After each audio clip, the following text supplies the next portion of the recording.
नमस्कार मु doctor Dhurjati Prasad Mahapatra department of general medicine hi-tech medical college hospital Bhubaneswar. आमे समस्ते जानिचु वर्षा दिन आसिले डेंगू स्प्रेड हुए।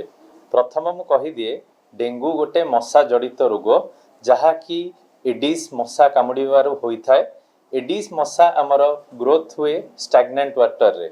डेंगू आमको हेले आमको ज्वर हुए fever with chills and rigor माने शीत कंप हुई ज्वर हवा आमे यथाशीघ्र डाक्तर परामर्श नवा कथा।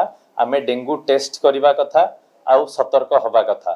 आउ डेंगू भाइरस गोटे स्प्रेड हुए गोटे डेंगू पॉजिटिव पेशेंट मशाटा कामुड़ी जदि आउटे नॉर्मल लोक साधारण लोक को कामुड़े ताहले डेंगूटा स्प्रेड होई थाए।